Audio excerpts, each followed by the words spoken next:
करोड़ों रुपए की योजना नमामि गंगे योजना के तहत यमुना प्रदूषण को दूर करने के लिए मथुरा वृंदावन नगर निगम द्वारा संचालित मशीन इन दिनों यमुना जी में गुलदस्ता बन करके खड़ी हुई है। आइए देखते हैं क्या स्थिति है माता यमुना की। भारत सरकार द्वारा गंगा जी को साफ करने के लिए तमाम तरह की योजना चलाई जा रही हैं। नमामि गंगे योजना के तहत हम आपको दिखाने जा रहे हैं कि मथुरा के इस इलाके में, यानी इसे विश्राम घाट क्षेत्र कहा जाता है, किस प्रकार से रुपयों का दोहन हो रहा है।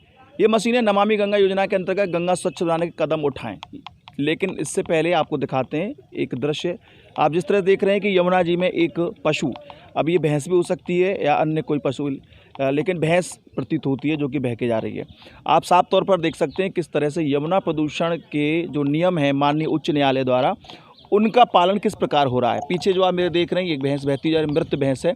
कहने को यहाँ पे यमुना रिवर पुलिस की भी स्थापना की जा चुकी है।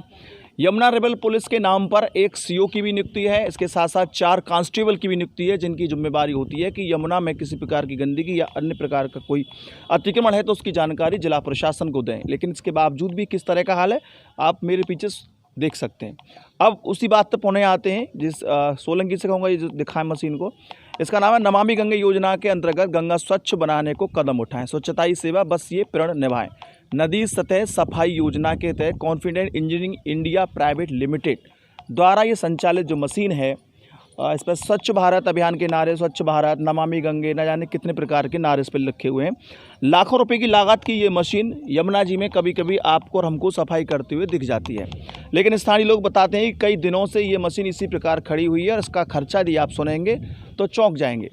इसके चलाने का यानी संचालन करने का खर्चा 20,000 रुपये रोज़ अनुमानित तौर पर बताया जाता है।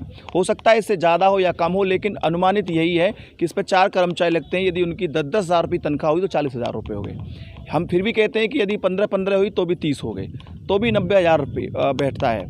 30 या 90, 1,90,000 बैठता है। लेकिन यहाँ खर्चा है 6 लाख रुपये प्रति माह, यदि 20,000 रुपये रोज़ के हिसाब से हम लगाएं तो। सवाल उठता है कि जिस तरह से नगर पालिका परिषद पूर्व में थी उसके समय की मशीन है।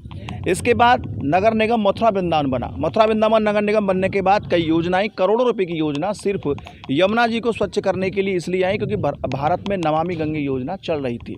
लेकिन इन योजनाओं का धरातल पर क्या हाल है ये आप देख सकते हैं इस मशीन के माध्यम से। अभी हमने स्थानीय लोगों से इसके ऑपरेटर, इसके सफाई कर्मचारी के बारे में बातचीत की तो वो यहाँ पर उपलब्ध नहीं है। हालात ये है कि कोई बोलने को तैयार नहीं है, सबका अपना अपना रोजगार है। कहते हैं यहाँ के नाविक बोल नहीं सकते। दूसरा, कहने को लोग यहाँ कह भी दें कि यहाँ मशीन बंद पड़ी, उसका परिणाम क्या निकलता है। 1-2 दिन चलती है इसी तरह से, फिर खराब रह जाती है। तो यहाँ सवाल ये उठता है कि आखिरकार मथुरा वृंदावन नगर निगम की जिम्मेदारी क्या है।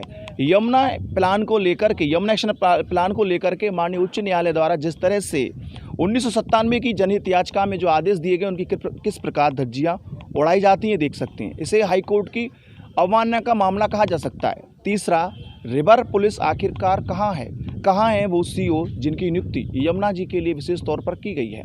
साथ ही साथ सवाल उन पर भी उठता है जो यमुना जी के लिए जनहित याचिका लगाते हैं लेकिन इन सभी पहलुओं से आंख मूंद करके घर पर सो जाते हैं। न्यूज़ के लिए अपने साथी राय सोलंकी के साथ रवि यादव।